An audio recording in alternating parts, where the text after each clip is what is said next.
जय श्री राम। राम नाम सत्य है। एक बार एक साधु महात्मा मोहनदास जी रात के समय में श्री राम जी के नाम का जाप करते हुए अपनी धुन में चले जा रहे थे। जाप करते हुए एक घने जंगल से गुजरे। सुनसान होने के कारण वे देशाटन करते रहते थे। वह किसी भी स्थान पर अधिक समय नहीं रुकते थे। वह ईश्वर के नाम के प्रेमी थे, इसलिए वह दिन रात राम के नाम का जाप किया करते थे तथा कैसे दूसरे मनुष्य को भी इसी राह पर चलने की सलाह देते थे। एक दिन मोहनदास जी घने जंगल में मार्ग भूल गए थे, पर वो अपनी धुन में चले जा रहे थे। जहाँ राम ले चले वहाँ दूर अंधेरे के बीच में बहुत सी दीप मालाएं प्रकाशित थी। महात्मा जी उसी दिशा की तरफ चलने लगे। पास में पहुंचते ही देखा कि वट वृक्ष के पास अनेक प्रकार के वाद्य यंत्र बज रहे हैं। नाच गाने और शराब की महफिल जमी हुई है। कई औरतें और पुरुष साथ में नाच रहे हैं और लोगों को हंसा रहे हैं। उन्हें एहसास हुआ कि वह मनुष्य नहीं, प्रेत आत्मा है। मोहनदास जी को देखकर एक प्रेत ने उनका हाथ पकड़कर कहा, ओ मानव, हमारे राजा तुम्हें बुला रहे हैं। मोहनदास जी बड़े ही मस्त भाव से राजा के पास गए, जो सिंहासन पर विराजमान था। वहां राजा के पास कुछ प्रेत आत्माएं खड़े थे। प्रेतराज ने कहा, तुम किस लिए आए हो? हमारी मंडली आज मदमस्त हुई है। इस बात का तुमने विचार नहीं किया? तुम्हें मौत से डर नहीं लगता? हंसते हुए महात्मा मोहनदास जी बोले, मौत का डर और मुझे? हे राजन, जिसे जीने का मोह हो उसे मौत से डर लगता है। हम तो साधु संत लोग हैं, मौत को आनंद का विषय मानते हैं। यह तो शरीर परिवर्तन है, जो प्रारब्ध कर्म के बिना किसी से नहीं हो सकता।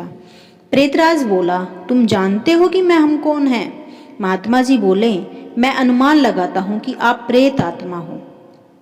प्रेतराज बोला, तुम जानते हो, लोग और समाज हमारे नाम से कांपता है। महात्मा जी बोले, प्रेतराज, मुझे मानव में गिनने की गलती मत करना। दिखते हुए भी जीने की इच्छा से रहित मृत तुल्य है। यदि जिंदा मानो तो आप मुझे मार नहीं सकते। जीवन मरण कर्म के अधीन है। क्या मैं एक प्रश्न पूछ सकता हूँ?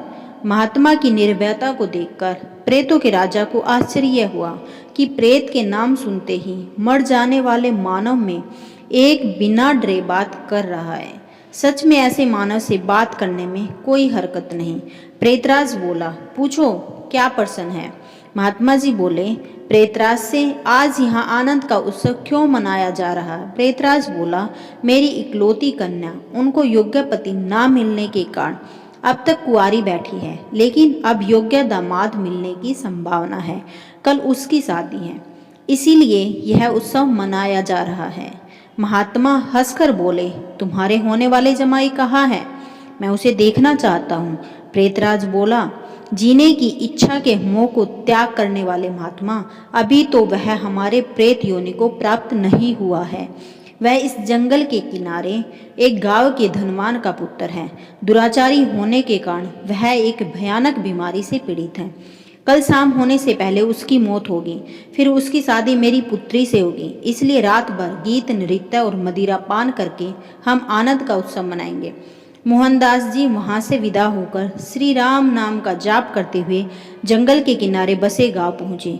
उस समय सुबह हो गई थी। एक गांव वासी से महात्मा ने पूछा, क्या इस गांव में किसी श्रीमान का बेटा गंभीर बीमारी से पीड़ित है?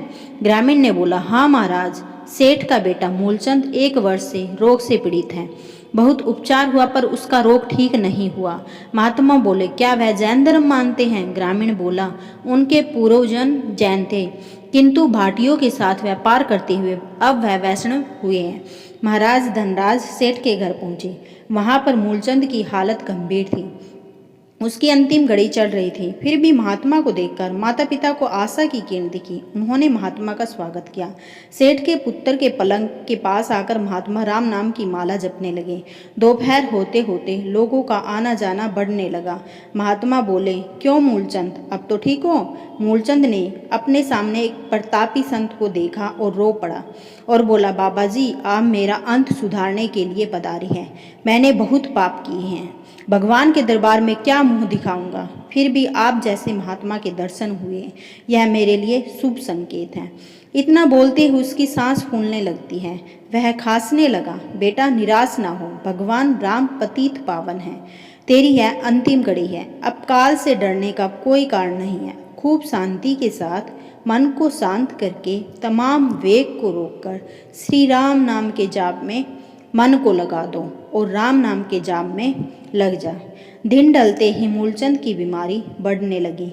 वैद्य हकीम बुलाए गए, हीरा भस्म आदि कीमती औषधियाँ दी गई, किंतु अंतिम समय आ गया। यह जानकर महात्मा जी ने थोड़ा नीचे झुककर उसके कान में राम नाम लेने की याद दिलाई। राम का नाम लेते ही उसके प्राण पखेरु उड़ गए। लोगों ने रोना शुरू कर दिया। शमशान घाट जाने की तैयारियां शुरू हो गई। मौका पाकर महात्मा जी वहां से चल दिए। नदी तट पर आकर स्नान करके राम नाम स्मरण करते हुए वहां से रवाना हुए। शाम ढल चुकी थी। फिर वह मध्यरात्रि के समय जंगल में उसी वट वृक्ष के पास पहुंची। प्रेत समाज उपस्थित था। प्रेतों के राजा सिंहासन पर हताश होकर बैठे थे। आज गीत नृत्य हास्य कुछ नहीं था। चारों ओर हाहाकार हो रहा था। सब प्रेत रो रहे थे। महात्मा ने पूछा, प्रेतराज, कल तो यहाँ आनंद उत्सव था, आज शोक समुद्र लहरा रहा है, क्या कुछ अहित हुआ है? प्रेतराज, हाँ भाई, इसीलिए रो रहे हैं। हमारा सत्यानाश हो गया। मेरी बेटी की शादी होने वाली थी, अब वह कुंवारी रह जाएगी। महाराज, प्रेतराज, तुम्हारा जमाई तो आज मर गया है, फिर तुम्हारी पुत्री कुंवारी क्यों है? प्रेतराज ने चिढ़कर कहा, तेरे पाप से मैं ही मूर्ख हूँ कि मैंने कल तुझे सब बता दिया। तूने हमारा सब सत्यानाश कर दिया। महात्मा ने नरम भाव से कहा, मैंने आपका अहित किया, यह मुझे समझ में नहीं आया, क्षमा करना।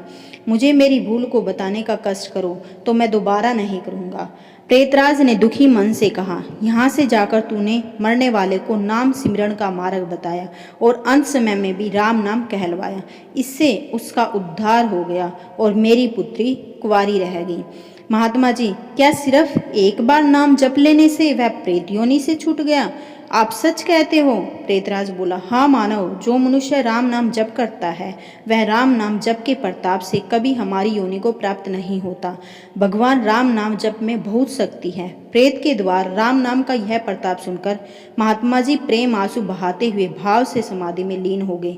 उनकी आंखें खुली, तब वहाँ प्रेत समाज नहीं था। बाल सूर्य की सुनहरी किरणें वट वृक्ष को शोभायमान कर रही थी। तो दोस्तों, राम के नाम का जाप करने में बहुत ज़्यादा शक्ति होती है। यदि आपके पास समय नहीं है तो आप काम करते करते भी राम के नाम का जाप कर सकते हैं। यात्रा करते हुए, किचन में काम करते हुए या ऑफिस में काम करते हुए भी आप राम के नाम का जाप कर सकते हैं। तो वीडियो कैसी लगी कमेंट बॉक्स में ज़रूर बताइएगा। वीडियो पसंद आने पर लाइक शेयर सब्सक्राइब करना मत भूलना। वीडियो देखने के लिए आप सभी का तहे दिल से धन्यवाद।